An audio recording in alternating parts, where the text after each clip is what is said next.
rw'ishengero narimbye nk'umurimbyi yigenga none umunsi kandi ndirimba nk'umurimbyi yigenga sindirimba ku ruhande rw'ishengero ariko n'ubu uracavuza mu rushengero cyane ndaririmba mu ishengero sinkivuza nka kera ubu ndarimba cyane mu ishengero mbega none umaze kugenda gusara giti ciwawe ntabwo abayobozi babishengero bibajije yuko ari umugararizo waguteye arabadayimoni baguteye nko bamwe benshi bavyibaza oya kubera n'abarongozi bishengero banabishigikira barashigikira ingabire yanje niyo nkozi biteramo barampa ibibanza bakanshigikira nta kibazo na kimwe kuva ku ndirimbo ya mbere bamya gushigikira ego niki nakaye kamutira abayobozi iyo babonye umuntu wo muri korale agiye agakora indirimbo ukwawe nyene bacatara kuvuga ko yagararije adashaka kumvira ubuyobozi bakora nuko boreka kwikunda vyonyene bareke kwikunda bamenye yuko umurimbyi nimba atangwe kuririmba wenyene ntaco yononye mu ishengero ahubwo no kumushigikira bakamushigikira cyane bakamufata mu mugongo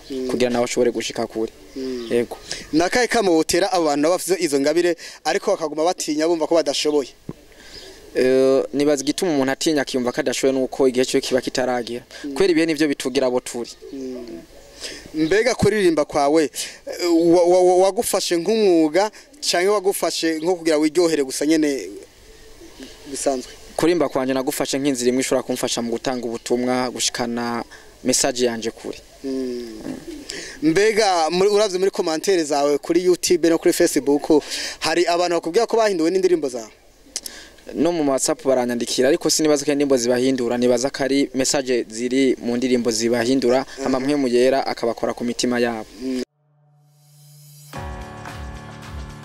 bakunze ya Ken TV reka nongere ndabahe mwiriwe na mwaramutse bitewe naho merereye kuri kamera muri kumwe na Novera kuri microphone muri kumwe na Yakini nkuko bisanzwe twarabemereye ko tuzokwama tubazanira ibishasha ibidasanzwe umunsi ku wundi aho twabemereye ko TV yacu tuzokoranira muri domaine zose zigize ubuzima bw'igihugu uno munsi rero twashimye gutumira umukozi w'Imana nawe akaba atari wundi akaba ari umukozi w'Imana yitwa umuheburayo nige zina bamutazira akaba yanabazina ashaka kuyivugira reka nsaba umutumire wacu ashobora kubidondora nitwa Vyizigiro bazi cyane umuheburayo ni muri vya gospel ndumurundi bamukanyosha mbega Vyizigiro ndumva yuko ari amazina abiri Vyizigiro no muheburayo mbega abavyeyi bakwisabira nyene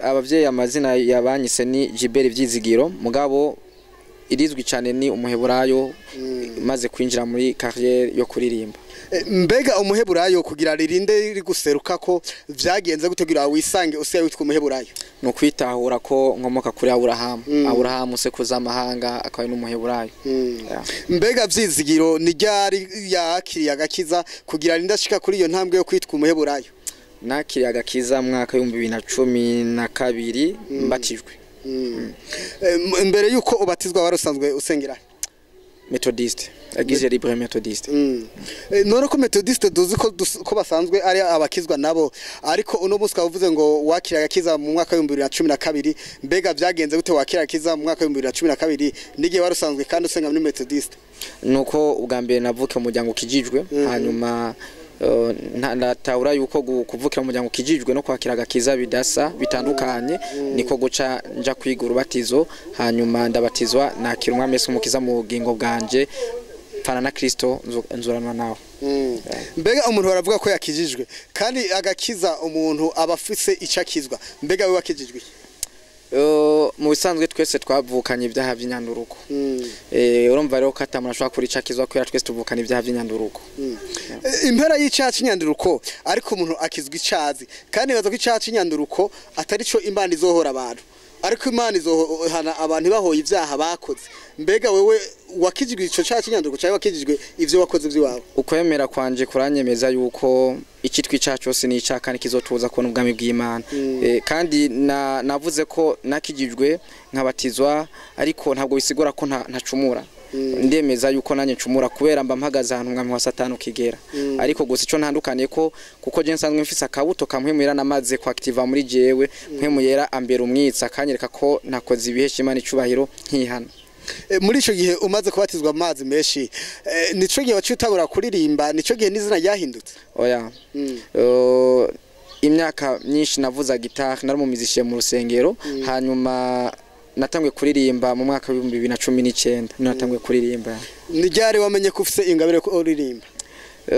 Nakuze nzi ko mfise ingabire. Yego. Wamenye gute ko yifise?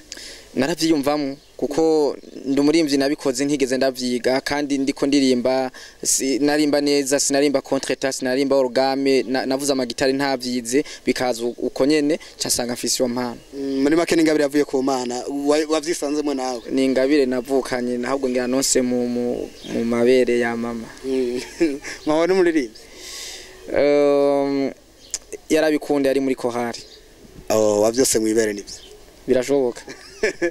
Bakunze ya Kini TV reka ndabasaba mufyonde subscribe, like na share na comment kugira ngo buri gihe turiko dukora ibiganiro bibashikire ku mwanya. Hari abantu bari bikiganiro gasaga kimazi ndwi ukwezi waracerewe. Ko twagize like na share na comment bikore.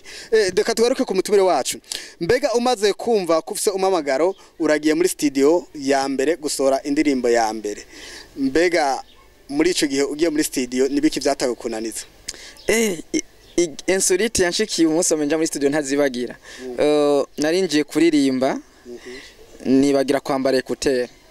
Ngoma ndirimba te ekuteri nambaye kandi sinigera ndimba concert mu rusengero canke ngo ndirimbe ibinyuranye n'umuziki. Mugabo producteur agacamwe volume yose baza ngo nambaye ekuteri kumwe nazo nambaye nkaguma ndimba ibintu bitajeje nivyo reka aravuza. Nico insolite ya mbere yanjigiye naririmbye ate ekuteri mfise. Canke wafashwe n'ubwoba kuko buri muntu yagiye ahantu hashasha rihe ashobora kudegetwa canke agakangwa n'ivyo abonyeye. Ntibari bwabone n'abandi baririmbye ko babigenza. Imana arantiteka sinigera ngira ubwoba. Oya ariko ni kujya kuntu ari hugishiki Bujumbura akakwereka toilette siege ushobora kureka kuyijamo bibaza ngo namasahana ariyo kwera umva utabu ibyo bintu bimenyereye nivyo byanshikiye cyangwa ukagenda ukayihonyora hejuru. Bakunze ya Kini TV umurumva yuko umutumire wacu ari umuntu adasanzwe. Byizigiro umaze gukora indirimbo ya mbere irasohotse, iyo ndirimbo wayisohoreye muri studio yitwa gute? Mbega iyo ndirimbo imaze gusohoka nta bantu baguciye integeti wayikoze nabi? Indirimbo ya mbere nasohoye nayikoreye muri Agape Record. Nayikoreye n'umuproducteur yitwa Danny Pro bakwana na Clovis Pro hari muri 2019. Hanyuma rero nkisohoye indirimbo ya mbere kwera abantu benshi bari banze mvuza gitari kandi nari bari banzi gose ko mvuza gitari cyane kandi barakunda ibyo mvuza gitari bass nari mu bassiste. Abantu bamanje kunca intege ntuzi kuririmba uririmba nabi we ijwi ryawe niriryoshe keniki baranca intege gose ariko icyatumye ntacika intege nuko igena byinjira amata mutwe twahanye contrat yuko ngiye kubyinjiramo ni ibintu natanguye ari je nyenda byibwiye nibaza ko ari namuhemuyera yari yagombye yuko ntanga ubutumwa ndabicishije mu ndirimbo ntibyanciye intege narakomeje gushika none munsi aho nabaye umugabo ashitse. Turumva vyizigiro yuko wananiwe cyane ariko baraguca intege ariko byose uravyihanganira nkuko bisanzwe mu buzima bwa misi yose abantu bakunda gucana intege mu rugendo. Reka nkubise urukura dukurikirana usende subscribe ukore like na share na comment kugira ngo abantu bose ubutumwa bashikire kugira isi yose yakira gakiza. Vyizigiro turumva yuko urumva rakore muri wa muryango kijijwe ugiye muri korale warabaye muri korale? Yego. Neho wigiye amajwi? Sinigeze ndavyiga nasanze ndabitse. Mbega ugiye gusora indirimbo wajanye n'umugwi wawe wa korale byagenze gute? Je natangwe kuririmba jenyene kandi sinigeze ndirimba ku ruhande rw'ishengero narimbye nk'umurimbyi yigenga none munsi kandi ndirimba nk'umurimbyi yigenga sindirimba ku ruhande rw'ishengero. Ariko n'ubura cyavuza mu rushengero? Cyane ndaririmba mu ishengero sinkivuza nka kera ubu ndarimba cyane mu ishengero. Mbega none umaze kugenda gusara giti ci wawe ntabwo abayobozi babishengero bibajije yuko ari umugararizo waguteye arabadayimone baguteye nko bamwe benshi bavyibaza? Oya kubera n'abarongozi bishengero banabishigikira barashigika ingabire yanje niyo nkozi ibiteramo barampa ibibanza bakanshigikira nta kibazo na kimwe. Kuva ku ndirimbo ya mbere bamya gushigikira? Yego. Niki nakaye kamotera abayobozi iyo babonye umuntu wo muri korale agiye agakora indirimbo ukwawe nyene bacatara kuvuga ko yagarajije adashaka kumvira ubuyobozi bakora? Nuko bareka kwikunda byonyene. Bareke kwikunda bamenye yuko umurimbyi nimba atangwe kuririmba wenyene ntaco yononye mu ishengero ahubwo no kumushigikira bakamushigikira cyane bakamufata mu mugongo kugira nawe ashobore gushika kure. Yego. Nakaye kamotera abantu bafite izo ngabire ariko bakaguma batinya bumva ko badashoboye? nibaza igituma umuntu atinya akiyumva kadashoboye nuko igihe cyo kiba kitaragira kwera ibihe nivyo bitugira abo turi. Mbega kuririmba kwawe wagufashe nk'umwuga canke wagufashe nko kugira wiryohere gusa nyene bisanzwe? Kurimba kwanje nagufashe nk'inzira imwe ishobora kumfasha mu gutanga ubutumwa gushikana message yanje kuri. Mbega uravye muri commentaire zawe kuri YouTube no kuri Facebook hari abantu bakubwira ko bahinduwe n'indirimbo zawe? No mu WhatsApp baranyandikira ariko sinibaza ko indirimbo zibahindura, nibaza ko ari message ziri mu ndirimbo zibahindura amamwe mu yera akabakora ku mitima yabo. Kwera muri ryavuga twakoresha ubwanje nta buhinga na bumwe mfise bwo tuma umuntu akizwa canke ngo yakire umwami Yesu nk'umukiza mu bugingo bwiwe. Mwe mu yera wenyene washobora kubikora ivyo bintu. Mbega vyizigiro ko benshi mbona iyo batanguye kuririmba ku giti cabo bakamara reka tuvuge hiti kuko hiti ziba hose kuko rano yuko arabaha abapastor akabaha bishop n'ababishopine n'abandi ama etape agera atandukanye bakunda vuye ko abaririmbyi bataye kuririmba ku giti cabo birangira basotse ishengero bagati ishengero abandi nabo bagaca baba nk'imene zo mu cibiyerereza. Mbega abo bantu batera kama kahe canke wowe bufise umugambi wo kuzosoka ishengero kagenda kugura gwaho? Ico no ivuga ko mu buzima bwanje nemera yuko ibyo ntazi si bitabaho, hariho nibiriho ntazi, karo nibitabaho ntazi. Ivyo rero nta kimwe no ivuga ko. Mbega niki kintu umaze gukura mu iyo ngabire yawe Imana yaguhaye? Abagenzi nawe wamenye kubera kuririmba, urumva ko namaze kuvyungukiramo cyane. Mbega uwo mwuga wawe w'uburirimbyi nize ntambamye ukunda guhura nazo? Haye kurimba n'umwuga sinzi sindabita ingabire reka tubwingabire. Okay. Intambamye duhura nazo ni iki nuko hari gihe nyene ushaka gukora indirimbo nziza muri studio izimvye uburyo bukagorana canke ugomba gukora video canke ugomba gutegwa nk'ibiteramo bikagorana kubera abantu ibice 90% n'abakristo mugabo abashigikira imiziki y'Imana ni bice nka 3%. Urumva rero ko abarimbye ati ba gospel atizogura n'intambamye kubera gospel isa abantu benshi bashigikira burya nubwo abantu baba bari mu arabakizwa burya benshi barakunda umuziki w'isi.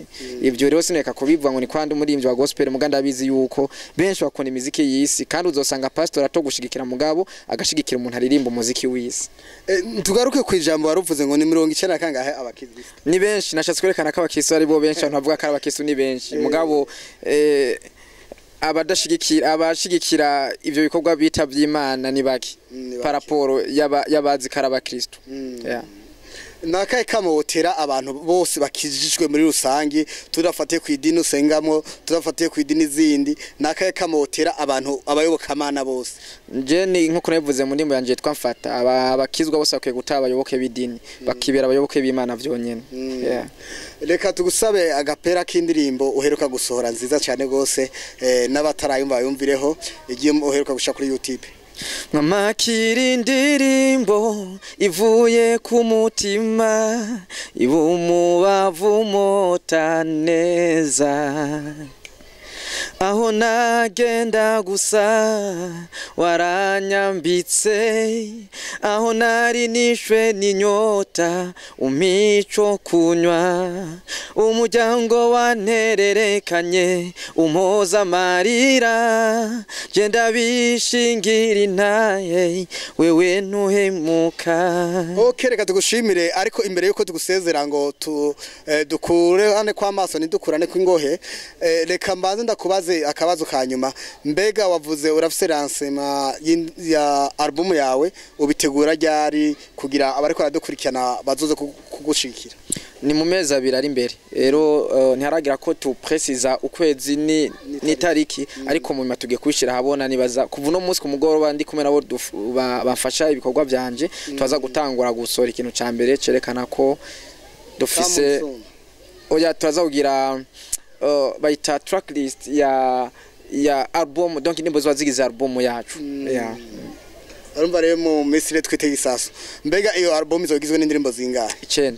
9 zose waraje kuzikora zose wazavumbe zose ziri tayari zira kuri zose yariko zingahe? Hariko 6 canke induko sinibuka neza. Mbega ku muntu yari karadukurikirana agomba kurikana izo ndirimbo zawe zose yifuza no kugufasha iyo gutora gute? Facebook, Instagram, Twitter ni umuheburayo vyizigiro. Yeah. Akanomero ka telefone gasanzwe kariyo ngaho hantu kugomba gufata mu mugongo. Unyandikira kuri izo mbuga. Birakwiye. Okay, murakoze reka tubashimire. Murakoze cyane. Yego tuzadusubira.